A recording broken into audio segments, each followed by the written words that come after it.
Hello everyone, I'm Chief Mark Ray of the Beverly Police Department, and I'm pleased to introduce you to this Municipal Police Institute suicide prevention program entitled From Combat to Community, PTSD, and the Returning Officer.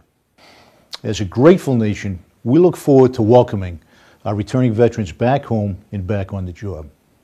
This training will look at how a well-structured transitional training program can benefit the officer, the agency, and the community.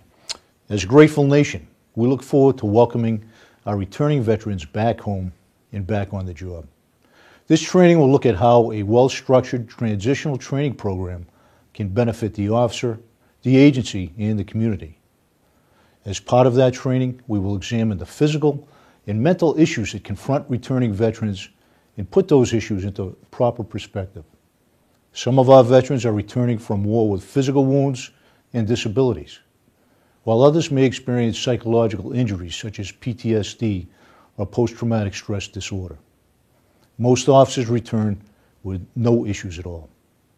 What we can be sure of is that many benefits a well-trained military veteran can bring to police work. There is discipline, loyalty, patriotism, and responsibility, just to name a few. We are not, however, naive enough to think that some difficulties need to be addressed and overcome in order to ensure a successful transition from combat to community. Let me point out that PTSD symptoms are normal reactions to extreme situations and most often not permanent. This program will address the symptoms of stress, trauma, PTSD, depression, anxiety, and suicide, and how these symptoms can and do affect those of us in the law enforcement profession.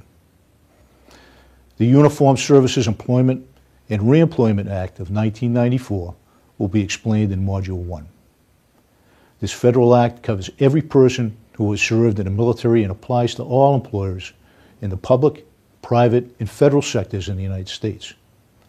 There is much to learn about the effects of combat zone deployment on police officers, and we realize that some officers and their families will need resources to help deal with the changes in their lives.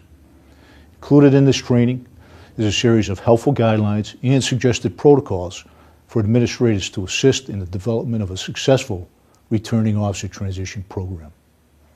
Our research shows that cops are very resilient people, and returnees are ready to get back into the rotation. We have made some suggestions as to what the role of the first-line supervisor might be in this process and added links and other resources for additional assistance. Studies conducted by the International Association of Chiefs of Police have indicated that the environment veterans return to influences how the transition process evolves. Therefore, it is strongly suggested that your agency, community, or both plan a celebration for your returnees. Be sure and involve their families so they can witness the department's support and share in the pride and emotion of welcoming the returning officer back to duty. At MPI, we believe that the physical and psychological well-being of our law enforcement officers is of paramount importance to the community they serve.